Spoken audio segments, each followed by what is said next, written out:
him bigger than 5 to 9. So make it F10. He wins it by a half. According to this here in the telegram. F10. Hello everyone and welcome to Handicappers Corner. I'm your co-host Mike Heads along with Drew Forster. We're going to go through the 8-race Monday Victoria Day holiday program. The feature race, $50,000 Brig House Bells. Fillies and Mares will be duking it out over 6.5 furlongs. Good race, yeah. It should be a great day. Should be a lot of fun. Let's kick things off. First half of the double. First half of the double, our second 2-year-old race of the year, going 3.5 furlongs, made special way for 2-year-olds. And I've gone to the one here more for the connections than anything else. The Troy Taylor barn is always on fire with 2-year-olds. They unleashed Bridge Jumper in the first one, and just to take off the track record, and really impressive. Troy's numbers with 2-year-olds are always out of this world, off the charts. So I went with Market Way, the one. I'm not crazy about the one hole. Yeah. Those 3.5 races, if you break a step slow or something, you tend to get kind of jammed up and buried. But I did go with the one, Market Way. The second spot, I went with another filly in this race, Foxy Rocket out of the Greg Tracy barn. Greg definitely knows how to have him ready. Pedro takes the call. They've had a lot of success together this year. That 35-4 move looks pretty nice. Yeah. She has a nice post, the 5-hole. She could get a lot of the better going out there. And I couldn't really decide. You know, my top 3 were kind of interchangeable. I went with the 4 Stole It out of the Tracy McCarthy barn. I know they think a lot of this this horse, and he's in a good hole too, and got some bullets. Been training well. Been training fast for this. Pretty interchangeable. I did put Troy on top. 1, 5, 4 was the way I saw it, Mike. Yeah, I got the same 3. I think we're on to the right 3 horses. We got good connections here. Don't get any better than this. I went to the 4 though. Stole It. Yeah. I'm going to go to one of the boys. There's 5 fillies in here. Two boys, 5 girls. The boys are outnumbered a little, but I'm going to go to one of them. Stole It. Stole One herself was a very good. Very quick. Really nice. She won her debut, and so it wouldn't surprise me. Forest Groves are very quick. He's a sire of Overvalued, who's very fast. We'll watch later on the Monday program. But Stole It, the connections, nice post. I think this horse is live. I put the Troy Taylor runner in for second. No shocker if that one were to win today, though. And the 5-horse Foxy Rocket out of the Great Tracy barn. I see the same rate. The race the same way as you. These are the 3 horses, and good connections. Can't go wrong. Probably not getting big money on them, but I'm going to go 4, 1, and 5. And I know you went to the 1 Market Way on the second race. Do you have a field of 7 $10,000 maidens? Going to go 6.5 furlongs. These are straight 3-year-olds. I went to the 3 Notice Sell. I'm going to try and get Tracy McCarthy the early double. Yep. But this horse had a lot of trouble in his debut. Bumped hard at the start.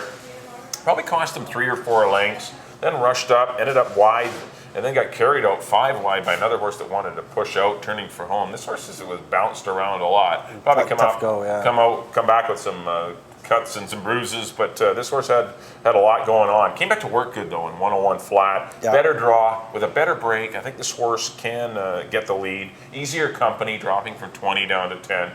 These are the horses that sometimes pay $10, $12 that are pretty live, that win by 5 or 6 lengths. Yeah. When you see all these things, they had a negative first race, but there were circumstances. It wasn't because he can't run. It's just because this horse just got the worst of it. That's right. Things didn't go his way. He caused a lot of his own problems, but still, with a good break, I think this horse will be awfully tough. Put the 7-horse Virtual Time, who ran well. He didn't get much of a trip either. He got fanned really wide, turning for home. Was running on nicely at the end of that race that was won by this Bruise for You. Yeah. And I put the 1 Friar Tuck in for third, who was also closing well. As I notice that I'm taking these horses that are closing, it's showing there's no speed in the race. Yeah. And I'm hoping that's why I like the 3 Notice Sell, because he looked like he's going to be a speed horse if he breaks. That'll be the whole key. I went 3, 7, and 1. I'm with you. I just got him interchanged a little bit. I really like the way Friar Tuck ran last time. Yeah. It took him a while kind of to get running, but when he did, he was another one that was kind of fanned out wide on the turn. And when he was running, he was really running at the end. So I like that about him. So I got Friar Tuck on top. In the second spot, I had Virtual Time out of this Bruise for You race, the one of Robbie Anderson's with Frank. Sticks with him. Good third first out. Looking for him to improve again. And in the third spot, I have Notice Sal. Like you say, a horse with some really tough luck the first time. Probably, like you say, good shot, he'll get the speed, and I look for the other 2 to be running at him late. Yeah, no, it looks like those 3 horses, and it's just like I'm in your camp on this one. It's just the one thing that did sway me was that this horse at least was running for 20, and these other 2 were running for 10, and he did have something going on, and this might be the value horse, and I love that work, that 101. That Yeah. kind of cinched it for me. Okay, I'm gonna make a stand on it. What I liked about Friar Tuck was he's running back in a week, but it's to get in with 3-year-olds. He was running the 3 and up, and now Big difference. It's huge at this time Yeah. of year. Other jurisdictions, 3 and up, not a big thing. Yeah. Because they get used to You run all year long. Yeah. Yeah, because you're developed. Here, our babies, a lot of 2-year-olds didn't get to run it much, or if at all. Barely. And Yeah. now you're starting training in February or March, and it makes it difficult to run against 4 and 5-year-olds that have been to the races. Way more and had seasons, way yeah. more experience. And on to the third, Colts and Geldings, non-winners of the year for $5,000. And I've gone to the one Hornblower out of the Dino Condolinos barn. A horse has been running much higher his whole life. He won for $15,000, just wired him last year. Was in front at one point by 20 lengths or something 46 like and that. change. Yeah, and it came back a little, but did win for 15. Started out a little higher this year for 11.5, 12.5 race, I should say. Switches to Amadeo Perez. Like a lot of things going his way. He's in the 1 hole. I think he can probably get the lead. The second spot, I went with the 8, Alexa. A horse, yeah, kind of a bit of a flyer here. Yeah. A horse that has the first out of the year. That was a pretty tough race with One Zone Accord, Monster in the Closet, those kind of horses. And switches from Tyler Walker to Inoue Beato, who rode a few here last week, Dream in the Dark, and he's a good rider. He's good. Win one. He looks really good on a horse. Really polished, strong rider. So I like that switch. I think that puts this horse in the mix. And in third spot, I have Smarty Fawcett, a horse that was entered earlier this weekend. Right. Scratched out to go in a spot more suited to him. Way better spot. Yeah, much better spot for him. Gets Hamill, a guy who's always done really well with the Clyde barn. And got Smarty Fawcett. So it's 1-8-4 for me. Yeah, I've gone to Smarty Fawcett. I think the stretch out to a mile and 16th will really help him a lot. He was I was a little disappointed in his run because I liked him that day against Mad About Fuzz. He seemed kind of flat, but maybe it was the coming back to 6 furlongs. Maybe I shouldn't have been so hard on him, and a bit of a layoff. It was a couple of months between races, but still, I thought he would run better than that. But still, he gets out to a mile and 16th. He'll be better. I think he'll run quite big today. Number 5, A Lasting Peace, I put in for second. I can give this horse a shot. He might be the fastest of them. If Hornblower doesn't break, which he's not guaranteed to be fast away from there. If you look at some of his sprint races, he's nowhere near the lead. A Lasting Peace is very fast away from there, and I don't know if he can go long, but if he gets out there on his own, he could be. He could get brave and steal it. Yeah. And I put Hornblower in for third. He's got the class edge. He's a pretty nice horse that he showed he's got a ton of ability with his final start last year by winning off by a bunch of lengths and setting a ridiculous pace and hanging on. But his 2 runs this year. They've been okay, but this is probably his best. He does come way down, though. Right. Yeah. So I like Smarty Fawcett. I went 4, 5, and 1 in the third race. That's where I'm gonna go in the third. In the fourth race, we do have a good race. Yeah, I love this race. It's gonna be a great race. Yeah, they're going to mile and 16th. 3-year-olds for the first time. The field is 7. Kicks off pick 5. I've gone to the 2 with Council.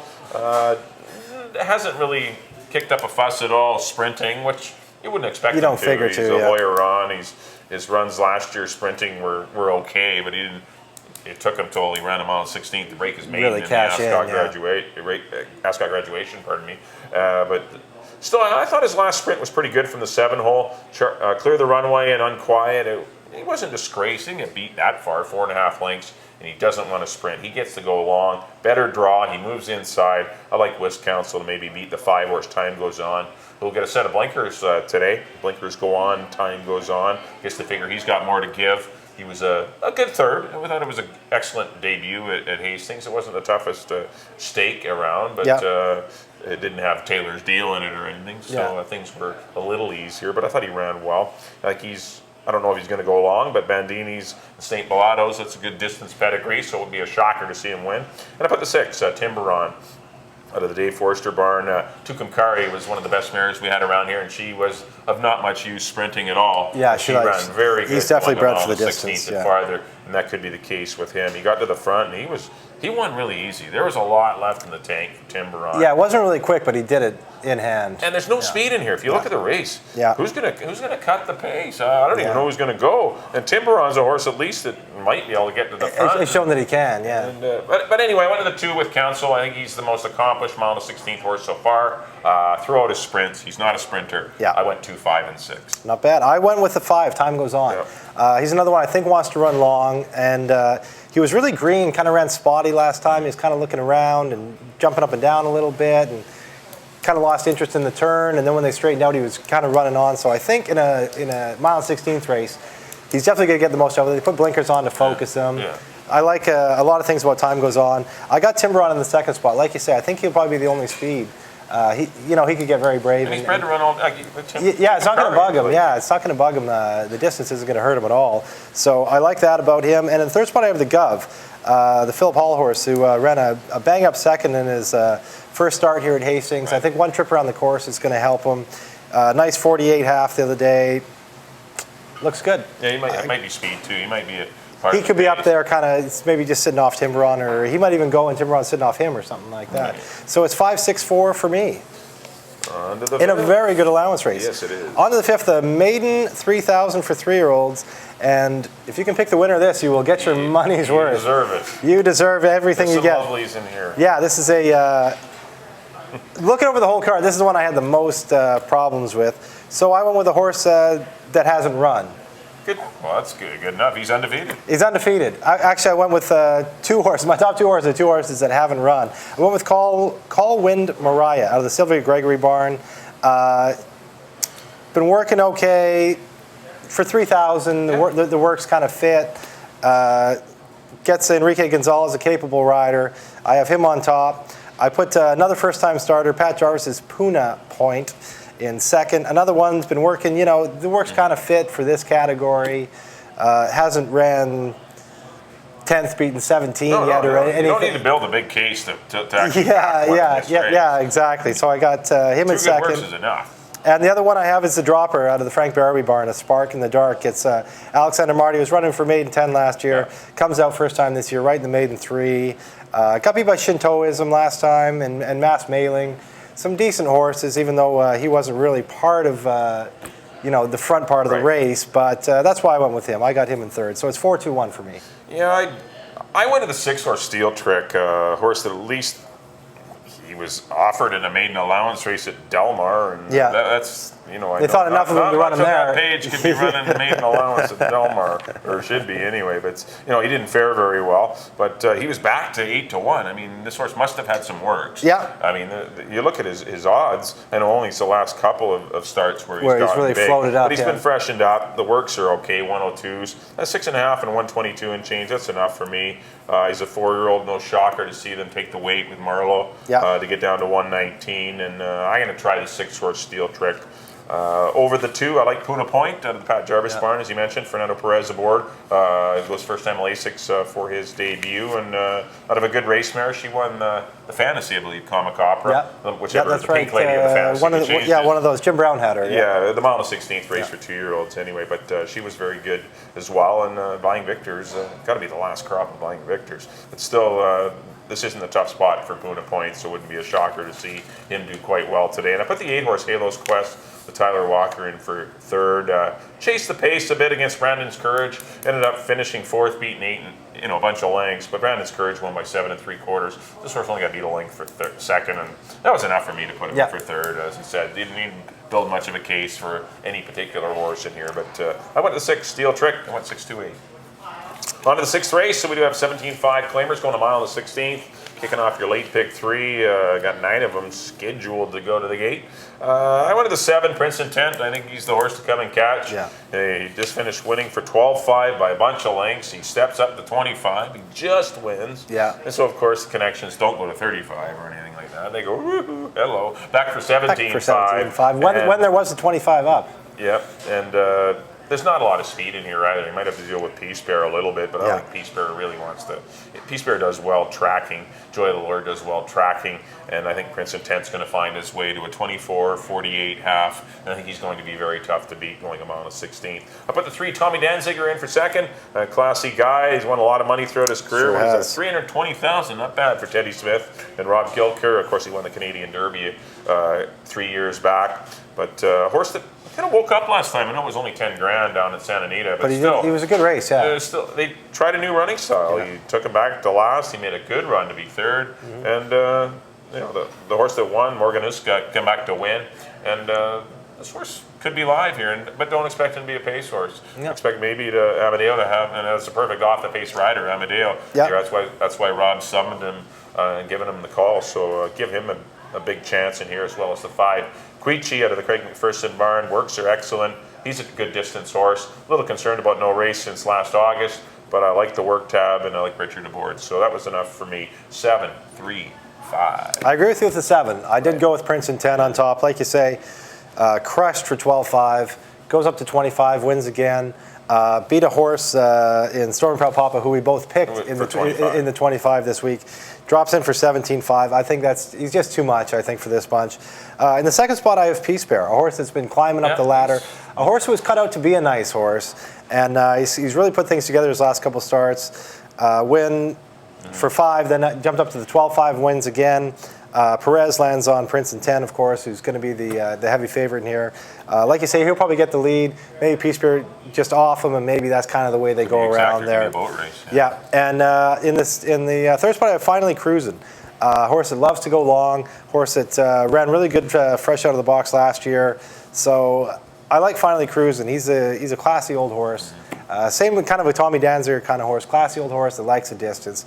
So I have him in third spot. So 7, 6, 2. I picked Fernando again. I got Fernando picked probably too many places today. That should stop him. No. He's on some live horses, and he looks like a good key in the race. But there's a lot of trouble in behind. I had a lot of trouble behind who to put in behind like Tommy Danziger. There's Joy of the Lord, who's a cool horse. Too much dirt. There's a lot of horses in there that we didn't mention that are pretty nice horses. Yeah. So Victor's Magic is not a. He's a nice little horse too. So tough race. 7th race, the Moringham Bells, 50 grand on the line. 6.5 furlongs, fillies and mares. We do have a 3-horse entry in here of Castanet Dancer, Dashing Daisy, and Cage Mistress. We have 8 horses in the race, but 6 betting interest. And I'll kick it off with, I like Burning Britches. I'm going to go to Burning Britches. I was really impressed with her. She's a really good filly, and she's an excellent sprinter. And we only got to go 6.5 today. I love the post being on the outside. Yep. She has some speed. She easily beat that optional 35 group, which she should. It wasn't a tough bunch, but she did it. But she did it very comfortably in 11 and change, and there was lots left. She's come back to work well enough. They kind of bided their time with her, and I don't see a ton of speed in here. I see maybe overvalued, being able notoriously found the lead last time by default. I don't know if she really wanted it.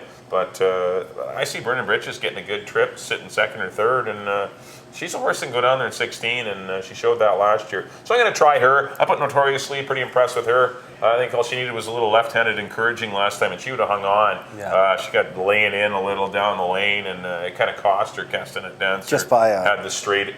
Going straight, this one was heading down the inside, and I got the 3-horse Troy Taylor entry in for third. But good betting race. Got some really gifted fillies in here, but I went Burning Britches, but it's because of the post. I think she'll get the good trip.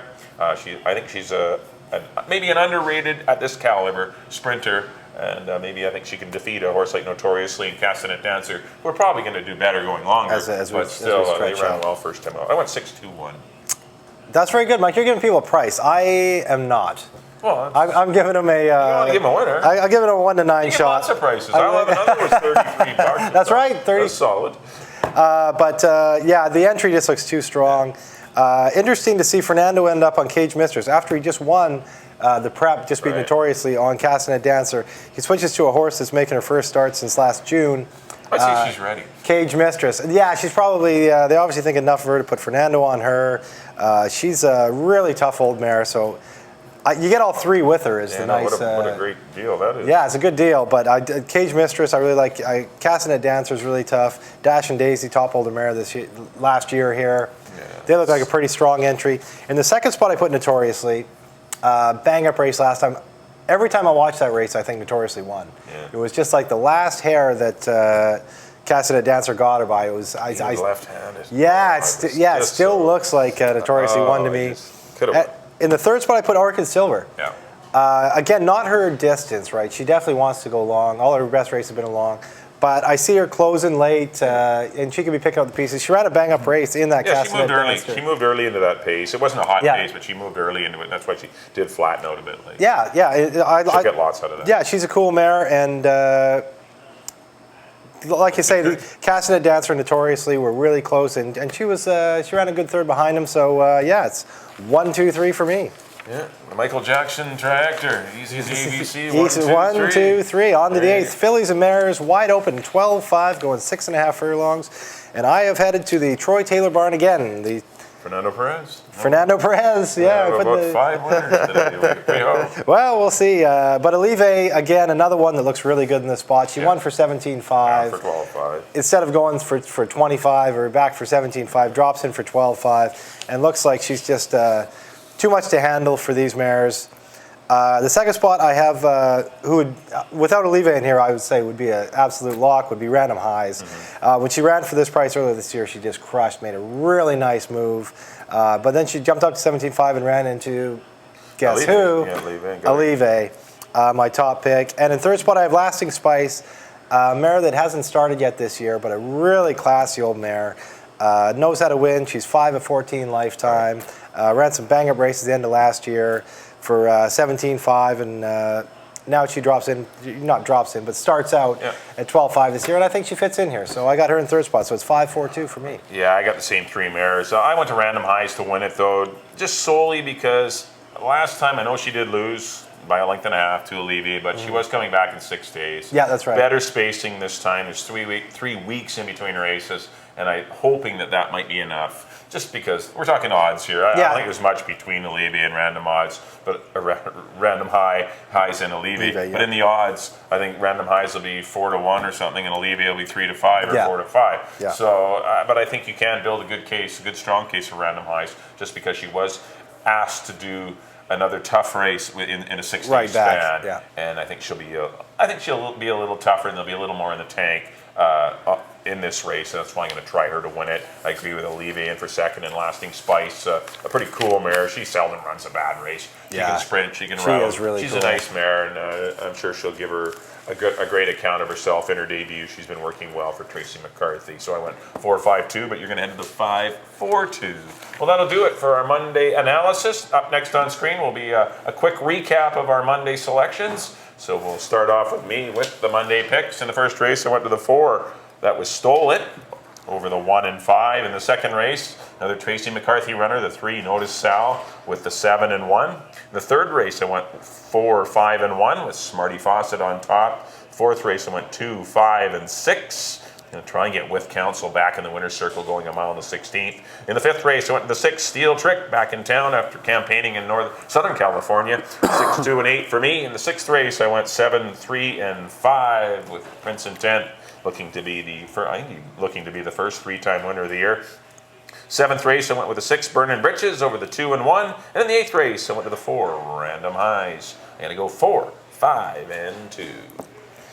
And up come my picks. In the first, I went with Market Way, the 1 over the 5 and 4. The second race, I went with the 1 again, Friar Tuck, over the 7 and 3. In the third race, I went with the 1 again, all 1s for me, Hornblower, over top of the 8 and 4. In the fourth race, I went with the 5, Time Goes On, over the 6 and 4. In the fifth race, I went with the 4, Call Wind Mariah, over the 2 and 1. The sixth race, number 7, Prince Intent, over the with the 6 and 2 below. In the seventh race, I went with the entry, number 1. That's Castanet Dancer, Dash and Daisy, and Cage Mistress. Yeah, I got a bunch there with Notoriously, the 2, and Orchid Silver, the 3 below. And in the last race, the 8th, I went with the 5, Olive, over the 4 and 2. Well, thanks everyone for joining us for our Monday, May 21st edition of Handicappers Corner. We wish everyone lots of luck throughout the weekend. It should be a great 3-day weekend. Of course, headed with the Preakness. Preakness, go Mario! Go Mario! Let's get her done. We'll move on. We'll get this one done. We'll move along to the Belmont. Big party in the Belmont. Yes. Once again, thanks for joining us. Good luck through the weekend, and we'll see you next weekend here on Handicappers Corner. He went by a half according to this here in the telegram. Epitaph. I got the horse.